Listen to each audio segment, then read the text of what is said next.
Hi, I'm Shalini from CulturalIntelligence.training.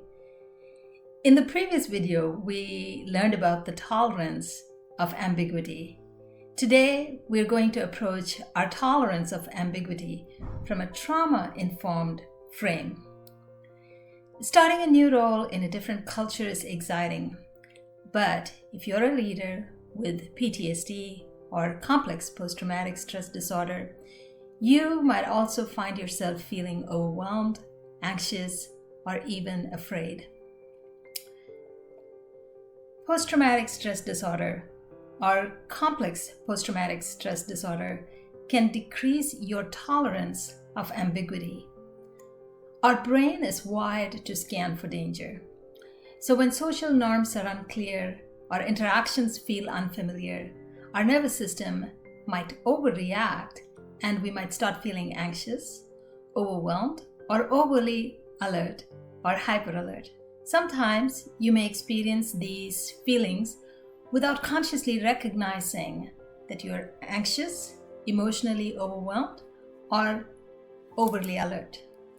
Here, cultural intelligence's cognitive and emotional factors will help you manage your nervous system's overreaction, or as I like to say it, overcorrecting. Simply put, this is about recognizing your feelings and your thoughts, or your thoughts and your feelings.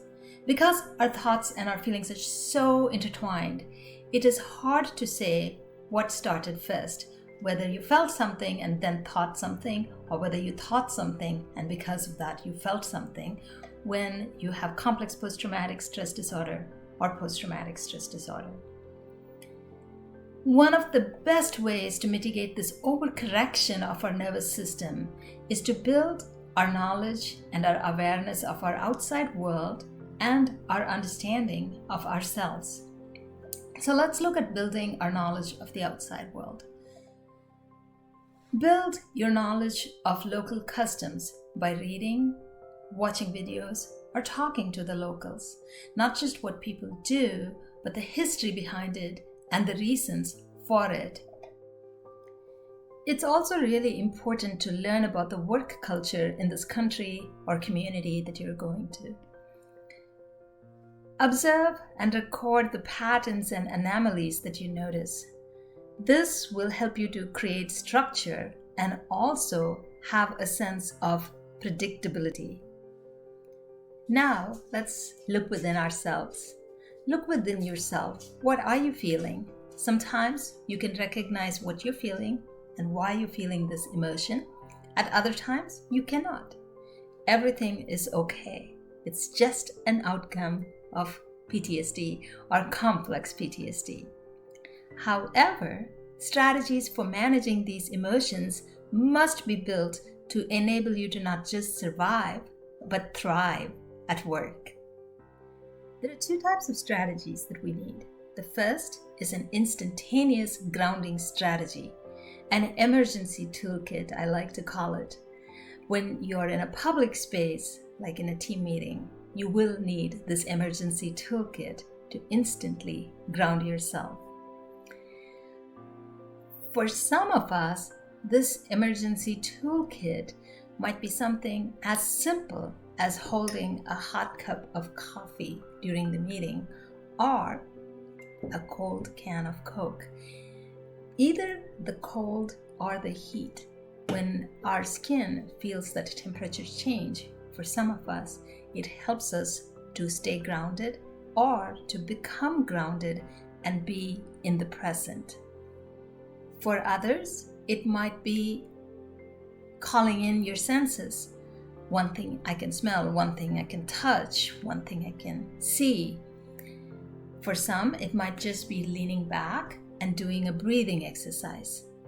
Intentionally discover and build your emergency toolkit that enables you to become grounded and to stay present in the moment. The second type of strategy for managing a nervous system overcorrection and the emotions that accompany it are long-term strategies.